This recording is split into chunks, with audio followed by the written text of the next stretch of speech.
How's it going, Yankee fans? My name is Alex, and my co-host here, Ryan Garcia, and today we're discussing two players who can replace Aaron Hicks on the roster for the 2023 season. Now, of course, Aaron Hicks has a $10.5 million base salary for next year, $9.5 million in 2024 and 2025, and then a club option for 2026. So the contract he has certainly isn't one the Yankees would like to have on the books. It is a kind of a movable contract, if you will. If they do want to take on a little bit of that salary and move him to another team, and I'm sure another team would be willing to pay $5 million from the Yankees could save $5.5 and reallocate that toward another player, notably another left fielder. Because right now you got Harrison Bader in center. Of course, you want to retain Judge in right field, and you would rather have also Oswaldo Cabrera than Aaron Hicks. And look, paying $10.5 million for a player to sit on the bench, that's not a good situation.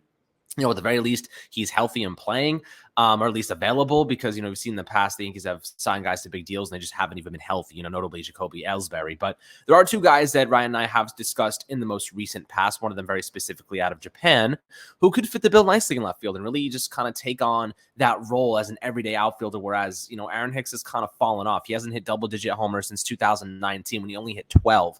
His power is gone. His, discipline at the plate is floundering at times. And ultimately, I think that his best days are well behind him, especially because, he's 33 years old right now. So he's a little bit on the older side too, heading toward the back end of his career. So I would say right now, the Yankees, the best course of action would be to offload his money and reallocate it elsewhere. Ryan, how are you feeling about Hicks at this point in time? And how do you do today, my friend?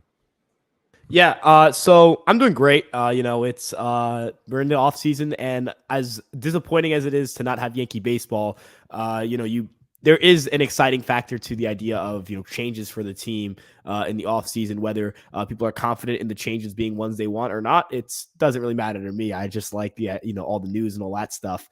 But when it comes to Aaron Hicks, I look at Aaron Hicks as someone that I think I don't think he's the worst player ever. I think a lot of people look at him as like this god-awful, terrible, playable player. And I do think that for a team like the Yankees, a World Series team, or a team that's trying to win a World Series, Aaron Hicks starting in left field isn't ideal, right? That isn't exactly the best case scenario. I look at him as like a league average left fielder.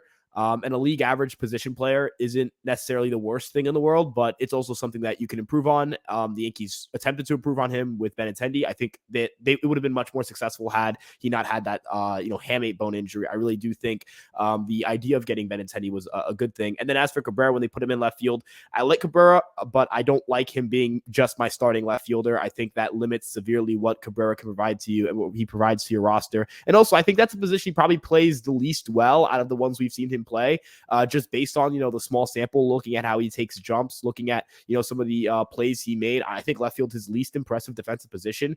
Not to put the guy down, but he's definitely more comfortable in right field, definitely more comfortable in the infield, and that's okay because he's an infielder, right? So I'm not really upset that Cabrera couldn't play the Gold Glove defense in left field. And looking at the market for left fielders, it's a very strong market. There are a lot of really solid left-handed bats, as I just mentioned with Benintendi. Benintendi was, a high contact guy for the Yankees, gave them a strong on base percentage. I think the power is getting a little bit better in New York. I think the swing, the swing changes, the approach change for New York when it came to a little bit more of a pull happy swing when it comes to fly balls was going to do him well. Unfortunately, we didn't get enough of a sample to really call it a success or call it a tangible change. But fortunately for the Yankees, it seems that the Yankees are still interested in Benintendi. It seems like Benintendi is willing to come back to the Yankees if the price is right. And quite frankly, I don't see any reports of Benintendi getting upwards of $20+ million a year. It's more so in that, $14, $15, $16 million a year kind of range. And that's a pretty good price tag for a pretty solid left fielder and someone that I do look at as a player that I compare him to Anthony Rizzo. I did this in the episode Nick and I did, talking about, whether we should bring certain guys back or not. I compared Benintendi's situation to Rizzo's situation coming into 2022. Rizzo coming off in 2021 was a player that a lot of people were like, we brought him back. There was a Freddie Freeman out there, a Matt Olson out there. Why did we bring Anthony Rizzo back? That's just the Yankees being cheap. That's the Yankees doing this. And I do think there's an aspect of the Yankees not making a financial commitment to Freddie Freeman because, they were being a little bit cheap, whatever. But at the end of the day, how many Yankee fans are upset that they have Anthony Rizzo looking back on it now, right? I look at Andrew Benintendi the same way. There are better left fielders out there. Don't get me wrong. You could look at Brandon Nimmo. He stands out as the top guy. I compare him to kind of that Freddie Freeman.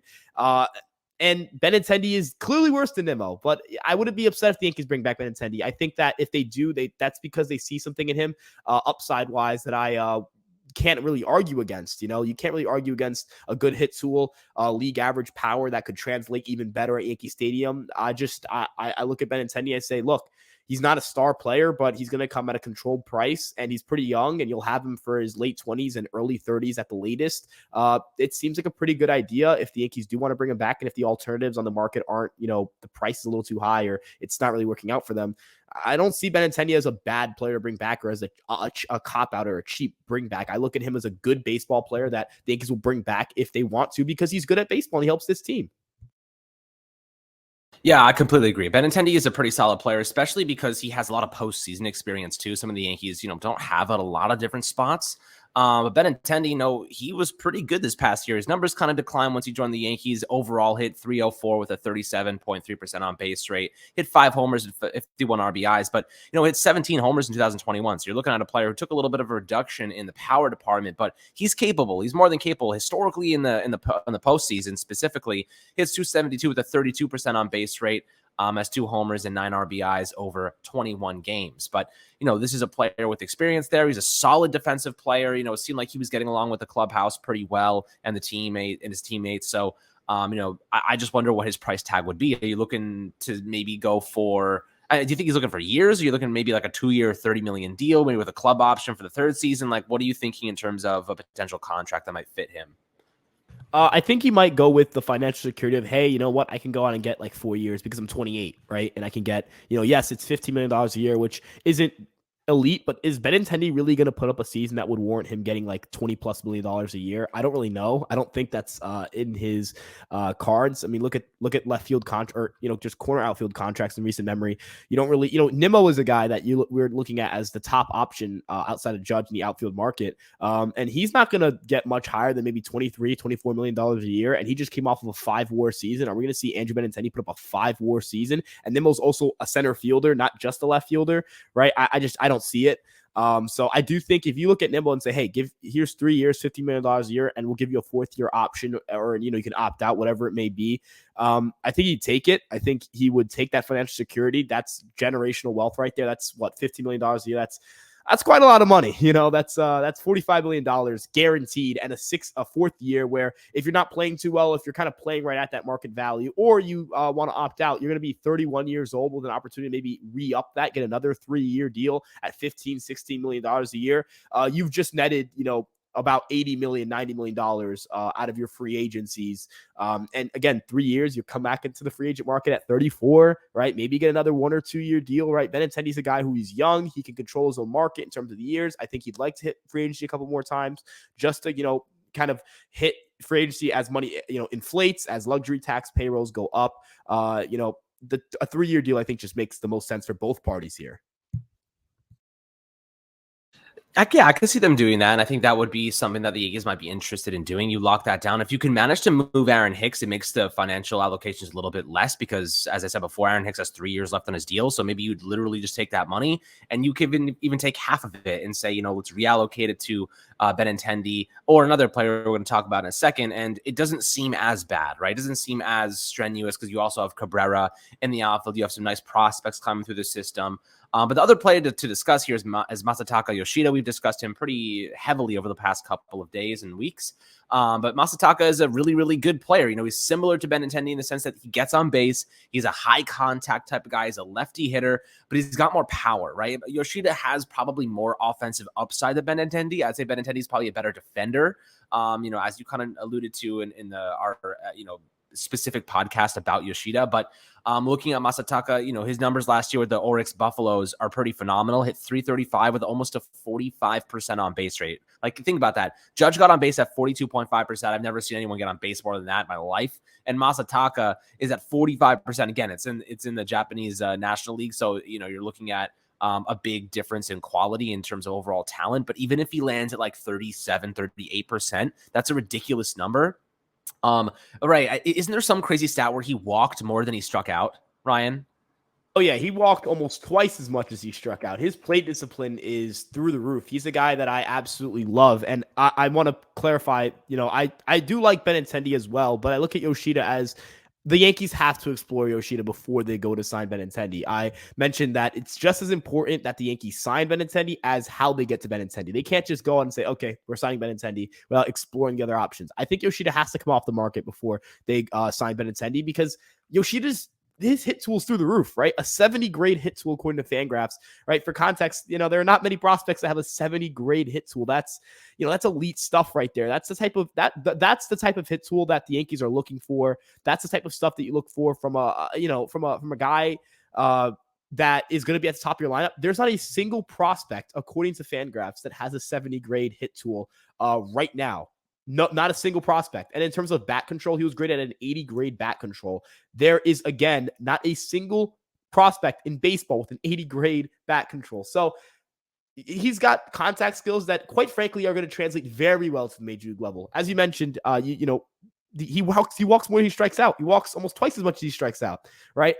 If he comes to the major league level and he triples his strikeout rate will still be under league average, right? So, it's incredible to think about. This is a guy who the Yankees can bring in and put at the top of their lineup. And he also has pretty good power, right? I know that I'm raving about his contact skills, but it's not like he, hit 335 like he did last year and slugs, 400 or 450. He slugged 561. Okay. He hit over 20 home runs. He was absolutely phenomenal. Oh, by the way, over 20 home runs in under 120 games. So extrapolate that over a larger sample, and perhaps we see 25, 30 home run power. Again, I don't think it's going to be 25 to 30 home runs as his, expected outcome. I see it more as 10 to 15. But even then, double-digit home runs with those level of contact skills, with those on-base skills, with that great command of the strike zone, put that in front of Aaron Judge. And let's see how pitchers try to react, because pitchers are not going to be able to handle having a guy, a left-handed hitter, who they're not going to be able to just throw in a power righty, to set themselves up to face Judge.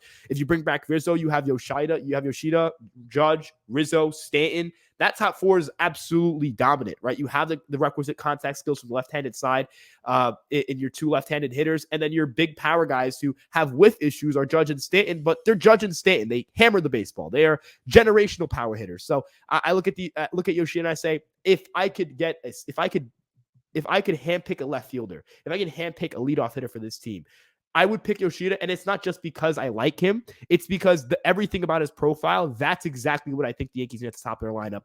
The great contact skills and the power is still good enough that you can see him. It's not going to be like an Isaiah Kiner Falefa. That's something I want the Yankees to absolutely avoid. Just like I want them to absolutely avoid a guy who's going to run a 40% strikeout rate and struggle to be consistent.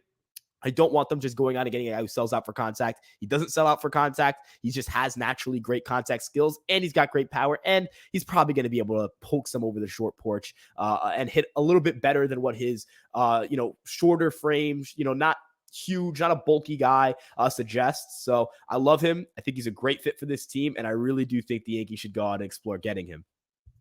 Yeah, absolutely. I mean, one player that I really would like, I could not compare him to, but that I remember was really tough to face, who just didn't strike out a lot, was Steven Kwan for the Guardians, right? Every time we went to pitch that guy, another lefty bat, you couldn't strike him out. He made such good contact. He always found ways to get on base. And Yoshida, if he's able to replicate a similar style in terms of you just cannot strike this guy out, he is going to take you to 10 pitches. He's going to take you to 12 pitches. And then at the 12th pitch, he's going to bloop a little single into right field. Because again, the shift is banned now, right? So that's maybe even benefits him even more as a lefty hitter at Yankee Stadium or any stadium, really. Maybe he just hits a little blooper in that 12th pitch. I mean, talk about the demoralizing factor that brings with it to opposing pitchers. You're like, I just pitched 12 pitches to this guy, and he bloops a freaking single into left field or the right field, whatever it might be. I'd like to have that type of quality at the top of your lineup, because it just annoys the hell out of pitchers, and the on-base percentage obviously agrees with that when it comes to the style of play that Masataka Yoshida has. So I wonder if a similar contract makes sense between him and Benintendi. I'm curious to see what kind of numbers those two guys garner, but there is something to be said about the difference in quality. Masataka is 29 years old, Benintendi is 28, so you're looking at a pretty similar age difference there. But I'll tell you what, either of those players are definitely good, right? Benintendi's got MLB experience. He's got postseason experience. He's played for the Yankees during the second half of that year in 2000, this past season. So he knows what to expect, but Yoshida's a total question mark. You don't know exactly what he's bringing in terms of translation to the upper echelon of talent, but you do know that he's got all the tools to be phenomenal. He's got all the tools to be better than Benintendi offensively.